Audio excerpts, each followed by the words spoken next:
DUCSU election হইতেছে। ডাকসু বাংলাদেশের একটা অন্যতম প্রধান গুরুত্বপূর্ণ নির্বাচন।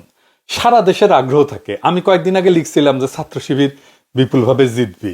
আমার এক বন্ধু কইল যে আপনি কি ছাত্র শিবির কি করবে নির্বাচনে জিতে সেটা জানেন? আমি গেলাম না, জানি না। উনি বললেন যে আপনি আগে দেখেন, তারপরে মতামত দেন। তো আমি আমার এক ক্ষুদ্র ভ্রাতা বললাম যে এই ছাত্র সংগঠনগুলো নির্বাচনী ইস্তেহার যা যা দিছে সেটা কম্পাইল করে দাও। সে অনেক খাটাখাটনি করে আমারে বলল যে ছাত্র সংসদের ইস্তেহার আছে আর অন্যদের ইস্তেহার হয় নাই। মানে আমি যখন এই এপিসোড রেকর্ড করতেছি তখন পর্যন্ত এই ইস্তেহারগুলো ওইভাবে আসে নাই। তখন কইলাম প্যানেলগুলোর ভিপি ক্যান্ডিডেট কি কি কইছে সেটা একটু কম্পাইল করে দাও। তো দিল। আসেন আমরা সেইগুলো একটু দেখে আসি। যেমন ধরেন আছে পূর্ণ স্বায়ত্তশাসন প্রতিষ্ঠা, আবাসনের নিশ্চয়তা, ভর্তির সংখ্যা যৌক্তিক করা, এক মানুষ এক সিট এক টেবিলে নীতি বাস্তবায়ন করা, অবকাঠামো উন্নয়ন, নতুন হল নির্মাণ, ক্যাম্পাসে ছাত্র শিক্ষক রাজনীতির সংস্কার, শিক্ষক নিয়োগের সংস্কার, ক্যাম্পাসে সর্বোচ্চ নিরাপত্তা নিশ্চিতকরণ, বিশ্ববিদ্যালয়ে হারানো জমি পুনরুদ্ধার, 600 একর জমি নাকি হারাইছে, স্বনির্ভর প্রশাসন প্রতিষ্ঠা, ক্যান্টিন মেজ দোকানের মান উন্নয়ন, শিক্ষা গবেষণায় বাজেট বৃদ্ধি। তো ছাত্র দলের যে ভিপি ক্যান্ডিডেট আবিদুর রহমান খান সে বলছে যে ছাত্রদল ইস্তেহারে অবকাঠামোগত সমস্যাকে প্রাধান্য রাখছে। কার্জন হল, মোতার হোসেন ভবন, মোকারম ভবন, ক্যান্টিন সহ বহু সমস্যা বছরের পর বছর ঝুলে আছে। বিজ্ঞান এবং ব্যবসায় শিক্ষা অনুষদের শিক্ষার্থীরাও ল্যাব, ক্লাস, ক্যান্টিন সংকটে ভুগছে। এসব সমাধানে ছাত্রদল নাকি বদ্ধপরিকর এবং প্রতিশ্রুতিবদ্ধ। এছাড়া আছে গণরুম, গেস্ট রুম, কালচার নিধন, তারপরে ক্যান্টিনে ফাউখারি টানা, শিক্ষার্থীদের পড়াশোনা গবেষণা দেশপ্রেমিক হিসেবে গড়ে তোলার জন্য সহযোগিতা করবে ছাত্রদল। পরিপূর্ণ আবাসন ব্যবস্থা নিশ্চিত করা হবে। ছাত্র শিবিরের ডাকসু নির্বাচনে বিবি প্রার্থী সাদিক কায়েম ইস্তেহারের মূল বিষয় নিয়ে বলছে যে শতবর্ষ পূর্ণ হলে ঢাকা বিশ্ববিদ্যালয়ে এখনো শতভাগ আবাসন নিশ্চিত হয়নি। নির্বাচিত হলে ধাপে ধাপে প্রত্যেকটা শিক্ষার্থীর জন্য আসন নিশ্চিত করা হবে। নারী শিক্ষার্থীদের জন্য নিরাপত্তা জোরদার, লাউঞ্জ, অনাবাসিক শিক্ষার্থীদের প্রবেশের ব্যবস্থা, তারপরে ক্যান্টিন, হাইজিন সুবিধা উন্নত করা, রাত্রের জরুরি চিকিৎসা এবং নারী বিশেষজ্ঞ ডাক্তারের নিয়োগ, নারী শিক্ষার্থীদের জন্য ডে কেয়ার সেন্টার, সংখ্যালঘু শিক্ষার্থীদের অধিকার রক্ষায় প্রশাসনের সঙ্গে যৌথ উদ্যোগ। অধিকার বলতে কি বুঝাইতেছে তা বুঝলাম না। যাই হোক, আব্দুল কাদের এই যে বাকশাসের যে ডাকসু ক্যান্ডিডেট, কাদের ইস্তেহারের মূল বিষয় নিয়ে বলছে যে আমাদের স্লোগান হবে ওয়ান স্টুডেন্ট ওয়ান সিট। আমরা শতভাগ আবাসন নিশ্চিত করব, গণরুম, গেস্ট রুম প্রধান চিরতরে বন্ধ করব। তো এই এপিসোড হইতে হইতে আরেকজন দিছে তন্নি, আমি ওই প্রসঙ্গে পরে আসবো। ওইটা বেশ সে খুব ভালো লিখছে, এটা আমাদের প্রশংসা করতেই হবে। আমি ওই প্রসঙ্গে পরে আসতেছি। যাই হোক, আরো অন্যরা দিতে পারে, তবে আমার আলোচনাটা একটা জেনারেল আলোচনা। ঢাকা বিশ্ববিদ্যালয়ের ভবিষ্যৎ ছাত্র নেতৃত্বের কাছে প্রত্যাশা হিসাবে আমি নিজেও ছাত্র সংসদে ছিলাম, জিএস হিসাবে রাজশাহী মেডিকেল কলেজে ইলেকশন করছি, বিপুল ভোটে জিতছিলাম। যাই হোক, যদিও বিশ্ববিদ্যালয় না, তবু আমার সেই অভিজ্ঞতা তো আজকে আমি শেয়ার করতেই পারি। এই ডাকসু নির্বাচন এখনো পর্যন্ত জাতীয়ভাবে গুরুত্বপূর্ণ কিছুর কথা বলে নাই। তাই দেখতেছেন যে ডাকসু নির্বাচন নিয়ে জনগণের আগ্রহের পারদ ক্রমাগত কমতেছে। আসেন আগে দেখে নিই ছাত্র সংগঠনগুলোর দাবির দুর্বলতা নিয়ে। যে দাবিগুলো আমি কথা বললাম এগুলো জেনারেলি জাতীয় ইস্যুর সাথে, এমনকি বৃহত্তর ছাত্রদের ইস্যুর সাথে যুক্ত না। শুরু করি ছাত্র শিবির দিয়াই, কারণ ওদের সমালোচনা করলে ওরা নির্বোধের মতো ঝাঁপায় পড়ে না সমালোচনাকারীদের উপর। আবার অনেকে বলেন আমি শিবিরের সমালোচনা করি না, তো সমালোচনা কোটাটা পূরণ করে নি। সাদিক কায়েম বলছে যে রাতের জরুরি চিকিৎসা এবং নারী বিশেষজ্ঞ ডাক্তার নিয়োগ। সাদিক কায়েম, এটা কেন বললা তুমি? এটা অবান্তর এবং ফালতু দাবি। ঢাকা বিশ্ববিদ্যালয়ের বাউন্ডারি যেখানে শেষ হয়েছে তার সাথে বাংলাদেশের সেরা 3টে হাসপাতাল, PG, BIRDEM, Dhaka medical college. Dhaka medical কলেজের ছাত্র আর ছাত্রীদের যে হোস্টেল, ওইটা থেকে ঢাকা মেডিকেল কলেজের জরুরি বিভাগের যে দূরত্ব, তার চাইতে ঢাকা বিশ্ববিদ্যালয়ের অনেক ছাত্র হলের দূরত্ব কম। তাহলে কেন আলাদা করে বিশ্ববিদ্যালয়ের মধ্যে জরুরি সেবা লাগবে, বিশেষজ্ঞ চিকিৎসক লাগবে? এটা ফালতু দাবি না?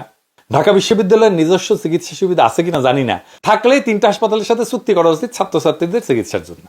ডাকসুর দাবি তোলা উচিত সকল মেডিকেল কলেজ হাসপাতালে সম্ভব হইলে আলাদা ছাত্র ওয়ার্ড রাখো। সেইখানে কলেজ বিশ্ববিদ্যালয়ের ছাত্রছাত্রীদের নিখরচে চিকিৎসা দেওয়া হবে, উন্নত মানের খাবার দেওয়া হবে, বিশেষ পরিচ্ছন্নতা নিশ্চিত করা হবে। আবাসনের জন্য একই কথা, প্রত্যেক শিক্ষা প্রতিষ্ঠানের জন্য আলাদা আবাসনের ব্যবস্থা এটা করা সম্ভব না। দরকার হইতেছে ছাত্রছাত্রীদের জন্য আলাদা টাউনশিপ, আলাদা কমন আবাসিক এলাকা গড়ে তোলা, যেখানে সব শিক্ষা প্রতিষ্ঠান থেকে ছাত্রছাত্রীরা থাকবে। সেখান থেকে গণপরিবহনে যেন ছাত্ররা আসতে পারে কলেজ বিশ্ববিদ্যালয়ে, সে ব্যবস্থা করতে হবে, যেন এগুলো মেট্রো স্টেশনের আশেপাশে হয়। আমার শিক্ষা প্রতিষ্ঠানের মধ্যে আবাসন থাকতে হবে, এটা কোনো প্র্যাকটিক্যাল সমাধান না। প্যারিসের সরবনে, যেটি আমি পড়েছি, 55,000 ছাত্রছাত্রী পড়ে, নিজস্ব আবাসন নাই। ঢাকা বিশ্ববিদ্যালয়ে 40,000 ছাত্রছাত্রী নিয়ে হিমশিম খায়। তবে এটা সরকারকে করতে হবে, যে ছাত্রদের জন্য টাউনশিপ, সকল ছাত্রদের আবাসনের ব্যবস্থা করা সরকারের কাজটা খুব এফিসিয়েন্টলি করা যায়, নন প্রফিট বেসিসে করা যায়।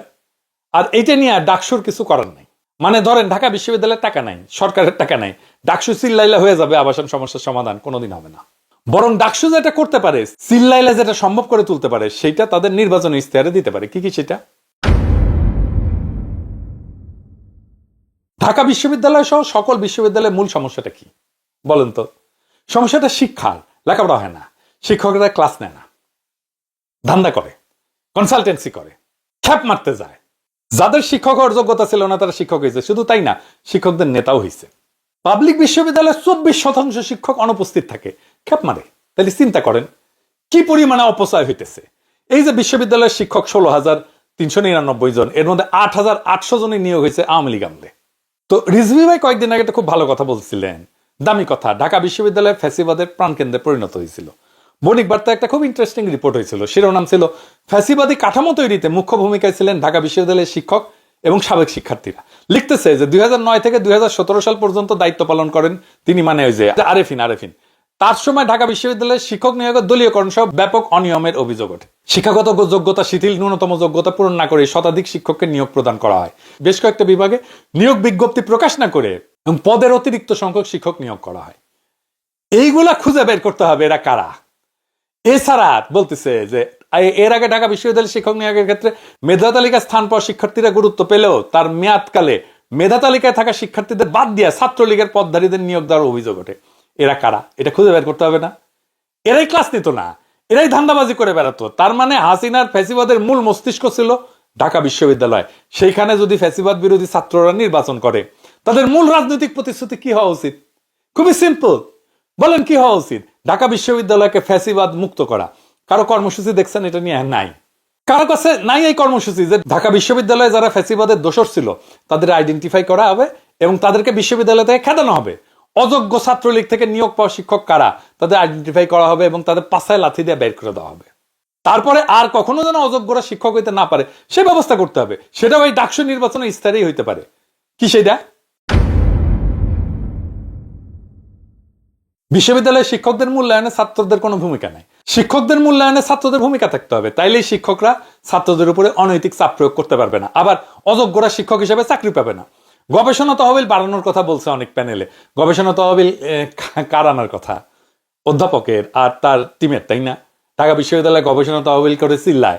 এদিকে দেখেন ব্র্যাক ইউনিভার্সিটি, বিশেষ করে James P Grant school of public health এবং centre for climate change and environmental research আন্তর্জাতিক গবেষণা প্রকল্পে সক্রিয় প্রচুর ফান্ড পায় তারা, ব্র্যাক ইউনিভার্সিটি, আর ঢাকা বিশ্ববিদ্যালয় পায় না। এই যে সানজিদ আহমেদ তন্নি, আমরা তো সবাই চিনি, আমরা খুব পছন্দ করি তাকে। এই তন্নি খুব চমৎকার একটা ইস্তেহার দিছে। আমি এটা নিয়ে ডিটেলে যাব না, ভালো ইস্তেহার দিছে। যদিও সে বলছে যে গবেষণার বরাদ্দ বাড়াইতে হবে, তবে এইখানে একটা গুরুত্বপূর্ণ কথা বলছে সে, যে বিশ্ববিদ্যালয়ের আইডি ব্যবহার করে এলসেভার, স্প্রিঙ্গার, নেচার, ওয়াইলি, টেইলার এবং ফ্রান্সিস, তারপর সেই স্টেজ জেস্টার, স্কুপাস, এই সমস্ততে ডেটাবেজে অ্যাক্সেস সহজলভ্য করা। এই জায়গাটা একটু বলে রাখি যে এখানে ডিওআই দিয়ে সার্চ দিলে 95% আর্টিকেল ডাউনলোড করা যাবে, ফুল আর্টিকেল। অনেক ব্যয় সাশ্রয়ী সিস্টেম আছে যদি সত্যিই আমি আর্টিকেল চাই। তবে যেটা দরকার তন্নির ইয়েতে নাই, সেটা হচ্ছে ঢাকা বিশ্ববিদ্যালয়ের টার্নি 3 দরকার। এটা এমন একটা মেশিন যে কেউ কোথাও কিছু লিখেছে কিনা সেটা মুহূর্তে ধরে ফেলা যায়, মানে কেউ চুরি করে গবেষণা কাজ করলো কিনা। এটা ছাড়া কিন্তু গবেষণা হয় না। 2021 সালে ইউজিসি এটা কেনার সিদ্ধান্ত নিয়েছে, আজও পর্যন্ত এটা কেনা হয় নাই। দেখে অনেক কিছু করা হয়েছে, এটা কেনা হয় না। গবেষণায় যে কি পরিমাণে চৌর্যবৃত্তি হয় তার কোনো হিসাব নাই বাংলাদেশে। ফুকল লেখা থেকে চুরি করে রিসার্চ পেপার লিখেছিল। আবার সাদেক আলিমের বিরুদ্ধে অভিযোগ আছে চৌর্যবৃত্তি। বাহাউদ্দিনের বিরুদ্ধে গবেষণায় চৌর্যবৃত্তির অভিযোগ আছে। মোবাশ্বের মোমেনের বিরুদ্ধে আছে। কতগুলা কবো আর। এমনকি ডক্টর ঈশানী চক্রবর্তী এবং জোবায়দা নাসরিন এই কাজ করেছে। জোবায়দা নাসরিন তো বড় বড় বাক্য ঝাড়ে, তাও চৌর্যবৃত্তি করছে। চিন্তা করেন, সেকুলার তো তাই সব জায়গা থেকে চুরি করতে করতে অভ্যাস হয়ে গেছে। 2022 সালে ফার্মেসি ডিপার্টমেন্টের আবুল কালাম লুৎফুল কবিরের পিএইচডি ডিগ্রি বাতিল করা হয়েছিল চৌর্যবৃত্তির অভিযোগ প্রমাণিত হওয়ায়। ইসলামের ইতিহাস সংস্কৃতি বিভাগের 2 শিক্ষকের ডক্টরেট ডিগ্রি বাতিল হয়েছে। ঢাকা সঙ্গীত বিভাগের অধ্যাপক মহসিনা আক্তার খানমের ছিল নজরুল সঙ্গীতের রাগের ব্যবহার, এটাও চৌর্যবৃত্তি করে কথা। তারপরে জাতীয় শিক্ষা ব্যবস্থাপনা একাডেমি নাইমের সাবেক মহাপরিচালক অধ্যাপক ইফফাত আরা নার্গিসের এই অভিযোগের মাধ্যমে জানা যায় যে তার থিসিসের যে গ্রন্থরূপ সেখানে 280 পৃষ্ঠার মধ্যে 169 পৃষ্ঠায় তার লেখা না। তারপরে 2013 সালে রাষ্ট্রবিজ্ঞানের প্রভাষক মোহাম্মদ নুরুদ্দিনের পিএইচডি ডিগ্রি প্রত্যাহার করছে ঢাকা বিশ্ববিদ্যালয় কর্তৃপক্ষ এই চর্যবৃত্তির কারণে। আবার ফার্সি ভাষা এবং সাহিত্য বিভাগের চেয়ারম্যান অধ্যাপক ডক্টর মোহাম্মদ বাহাউদ্দিনের বিরুদ্ধে এমফিল পিএইচডি থিসিসের চর্যবৃত্তির অভিযোগ করছিল 2020 সালে। ঢাকা বিশ্ববিদ্যালয় ফ্যাসিবাদ মুক্ত না হলে বাংলাদেশ থেকে ফ্যাসিবাদ মুক্ত করতে পারবেন না। আওয়ামী বামেরা ঢাকা বিশ্ববিদ্যালয়কে রক্ষা করছে যেন ঢাকা বিশ্ববিদ্যালয় মাদ্রাসা ব্যাকগ্রাউন্ড থেকে কেউ না আসতে পারে, ইসলামপন্থীরা যেন না ঢুকতে পারে, নন সেকুলার নন প্রগতিশীল কেউ যেন ঢুকতে না পারে, শিক্ষকতা করতে না পারে। এমনকি সলিমুল্লাহ খানের এখানে চাকরি হয়নি। এভাবেই সে তার তালুকদারি রক্ষা করছে। হাসিনা আর লীগের মাজা যদি ভেঙে দিতে হয় তাহলে ঢাকা বিশ্ববিদ্যালয়ের সকল আওয়ামী সিপিবি বাকশালীদের পাছায় লাথি দিয়ে বের করে দিতে হবে। আপনি দেখবেন বাংলাদেশ ক্লিয়ার হয়ে গেছে। ডাকসুর ইশতেহার যদি শুধু হোস্টেল ক্যান্টিন নিয়ে থাকে তাহলে তার সাধারণ ছাত্রদের চোখে লোকাল ম্যানেজমেন্ট ছাড়া আর কিছু না। কিন্তু যদি ফ্যাসিবাদ বিরোধী শিক্ষা সংস্কার, গবেষণা সততা এবং জাতীয় ইস্যুকে সংযুক্ত করে তাহলে ডাকসু আবারও জাতীয় রাজনীতির বিকল্প কেন্দ্র হয়ে উঠতে পারে। এবং যেই প্যানেল এইটা নেবে, এই কর্মসূচি নেবে, এই ইশতেহার নেবে, সেই প্যানেলই জিতবে, আমি লিখে দিতে পারি আজকে। তাহলে ডাকসুর বিকল্প ইশতেহার কি হইতে পারে আসেন সেটা একটু দেখি। স্লোগান হইতে পারে ফ্যাসিবাদ মুক্ত শিক্ষা বান্ধব গবেষণা নির্ভর ভবিষ্যতের পথে। ফ্যাসি বিরোধী এজেন্ডা কি হইতে পারে? ঢাকা বিশ্ববিদ্যালয়কে ফ্যাসিবাদের প্রাণকেন্দ্র থেকে মুক্ত করা, অযোগ্যভাবে নিয়োগ পদ, দলীয় শিক্ষক এবং কর্মচারীদের তালিকা প্রকাশ এবং অপসারণ, অতীতে গেস্টরুম সহিংস রাজনীতির সাথে জড়িতদের ব্ল্যাকলিস্ট তৈরি করা, শাস্তি দেওয়া, প্রয়োজনে তাদের ডিগ্রি বাতিল করা এবং ওয়েবসাইটে স্থায়ীভাবে তাদের নাম থাকবে। 2 নাম্বার, শিক্ষা এবং শিক্ষকতার যে সংস্কার, প্রত্যেক সেমিস্টার শেষে শিক্ষক মূল্যায়নে শিক্ষার্থীর অংশগ্রহণ বাধ্যতামূলক করা, ক্লাস না নিলে বা সিলেবাস কভার না করলে শিক্ষকদের বিরুদ্ধে ব্যবস্থা গ্রহণ করা, বিশ্ববিদ্যালয়ের টার্নিটিন বা অ্যান্টি প্লাজারিজম সফটওয়্যার চালু করা, শিক্ষক হবেন তারা যারা যোগ্য, দলীয় পরিচয় না, মেধা এবং যোগ্যতার নিয়োগ, এটা নিশ্চিত করা। ডাকসু যেটা করতে পারে সেটা হইতেছে একটা অ্যালামনাই ফান্ড। ঢাকা বিশ্ববিদ্যালয়ের অ্যালামনাই সারা দুনিয়াতে কতগুলো ভালো ভালো জায়গায় আছে। আন্তর্জাতিক সহযোগিতায় ঢাকা বিশ্ববিদ্যালয় ইনোভেশন ট্রাস্ট তৈরি করতে পারে ডাকসু। এখান থেকে গবেষণা একটা ভালো ফান্ড চলে আসতে পারে। এইটা ডাকসু যদি ম্যানেজ করে তাহলে একটা দুর্দান্ত কাজ হবে। শিক্ষার্থী কল্যাণের জন্য পৃথক হোস্টেল হল বা না, জাতীয় স্টুডেন্ট টাউনশিপ গড়ে তোলা এবং গণপরিবহনের মাধ্যমে যাতায়াতের সুযোগ তৈরি করা, ঢাকা মেডিকেল বার্ড এমপিজি হাসপাতালের সঙ্গে চুক্তি করে বিশ্ববিদ্যালয়ের শিক্ষার্থীদের জন্য আলাদা স্টুডেন্ট ওয়ার্ড চালু করা, স্বচ্ছতা এবং সুশাসনের জন্য ডিজিটাল ডাকসু করা যেতে পারে। সব ধরনের আয় ব্যয় কার্যক্রম অনলাইনে প্রকাশ করে দেবে। এমনকি ঢাকা বিশ্ববিদ্যালয়ের আয় ব্যয় এটা অনলাইনে প্রকাশ করে দিতে হবে। বাজেটের যে অগ্রাধিকার ঢাকা বিশ্ববিদ্যালয় সেটা নির্ধারণে পার্টিসিপেটরি বাজেটিং করতে হবে ঢাকা বিশ্ববিদ্যালয়ে, ছাত্রদের ভোটে সিদ্ধান্ত হবে। এবং কর্মসংস্থানের জন্য সরকারকে বাধ্য করা, সরকারি এবং বেসরকারি খাতে স্টুডেন্ট ইন্টার্নশিপ প্রোগ্রাম চালু করতে হবে। এখান থেকেই এমপ্লয়মেন্ট অপরচুনিটি তৈরি হবে। মূল স্লোগান কি হইতে পারে? ঢাকা বিশ্ববিদ্যালয়কে ফ্যাসিবাদ মুক্ত করো, শিক্ষার স্বাধীনতা ফিরিয়ে আনো। ডাকসু যদি শুধু ক্যান্টিন হল ঘিরে থাকে তবে সেইটা হিসাবের খাতা। কিন্তু যদি ডাকসু ফ্যাসিবাদকে চ্যালেঞ্জ করে, শিক্ষা গবেষণার সততার লড়াই শুরু করে, তাহলেই ঢাকা বিশ্ববিদ্যালয় আবার জাতির নেতৃত্ব দেবে।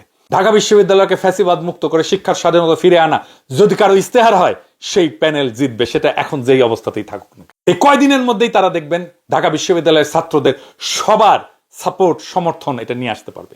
এই ডাকসু দাঁড়াইতে পারলে বাংলাদেশ দাঁড়াবে। এই ইস্তেহারের ভিত্তিতে ডাকসু দাঁড়াইতে পারলে বাংলাদেশ দাঁড়ায় যাবে। না হলে ইতিহাসের আর্কাইভে থেকে যাবে শুধু এক হারানো সম্ভাবনা। এখন সিদ্ধান্ত ছাত্রদের হাতে, সিদ্ধান্ত সমস্ত ছাত্র সংগঠনের হাতে, সমস্ত প্যানেলের হাতে। তারা কি এই ইস্তেহার নেবে? আর ছাত্ররা তারা কি শুধু আসনের জন্য ভোট দেবে নাকি একটা মুক্ত ভবিষ্যতের জন্য ভোট দেবে? যদি এই দাবিগুলো ইস্তেহারে যুক্ত করে কোনো প্যানেল, কোনো সংগঠন আগায় যেতে পারে, তার বিজয় সুনিশ্চিত। আমি সবার জন্য শুভকামনা জানাই। যেই আসুক এই ইস্তেহার নিয়ে তাদের জন্য শুভকামনা জানাই এবং আশা করি আগামী ডাকসু বাংলাদেশের নেতৃত্ব দেবে, শুধু ঢাকা বিশ্ববিদ্যালয়ের না। ইনকিলাব জিন্দাবাদ।